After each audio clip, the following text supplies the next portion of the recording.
All right, we're out here in Tahuya. I'm with Paul. He's in his Toyota FJ Cruiser. I'm in the Jeep Wrangler, and we're gonna go do some exploring today. Let's go ahead and see what we could find. We just came through the gatekeeper on the north entrance on Goat Ranch Road, and it's a busy day out here today. We may just explore the North Loop today, but if time permits, we may venture out into the South Loop as well. I've heard they've done some changes to it, and I'm curious to see how it looks.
We just made it over to the Mud Lake.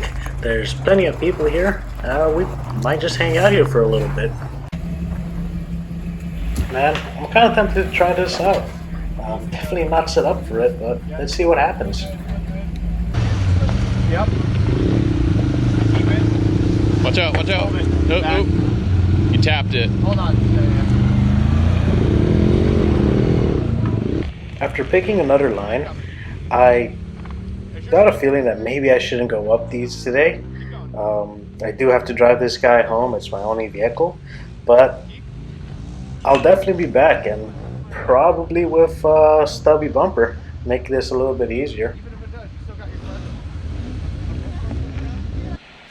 After leaving the Mud Lake, we noticed that Paul's FJ was making some weird noises.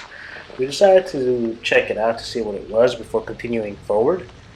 We noticed that the CV boot on one of his CV axles was torn, but it seemed like the joint inside there was perfectly intact. We decided to keep going forward and check out the South Loop.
noticed around this time that Paul's front tires weren't spinning at all.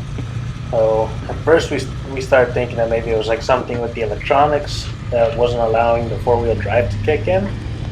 But we later found out that he had actually broken his CV axle.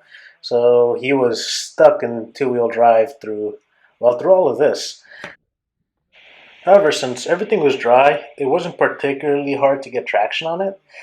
The problem came when we started to get high centered.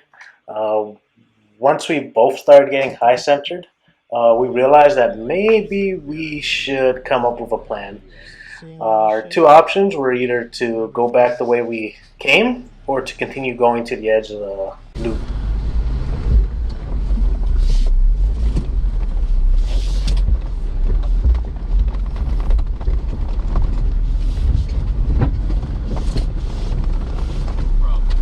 Alright, we good?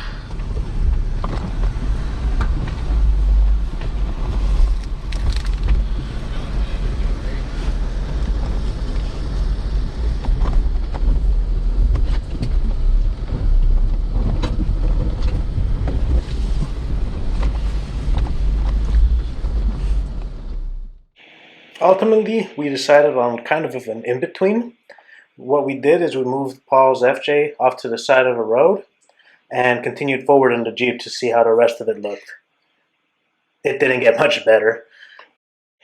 We decided to go back and daisy chain both vehicles together with a recovery strap, and hoping that both of us didn't get high centered at the same time. Alright, so what did we learn today? I think the first thing we learned is that Tahuya South Loop is no joke, and even though Paul went through a good chunk of it in two-wheel drive, it definitely does require a good amount of articulation, probably even 33-inch tires at least, if you have a shorter wheelbase. Secondly, listen to your vehicle. If it's making some weird noises, it's probably signaling that it wants to go back. So definitely don't ignore those noises. It's better to fix one of those problems on your own time than it is on, I guess, its own time.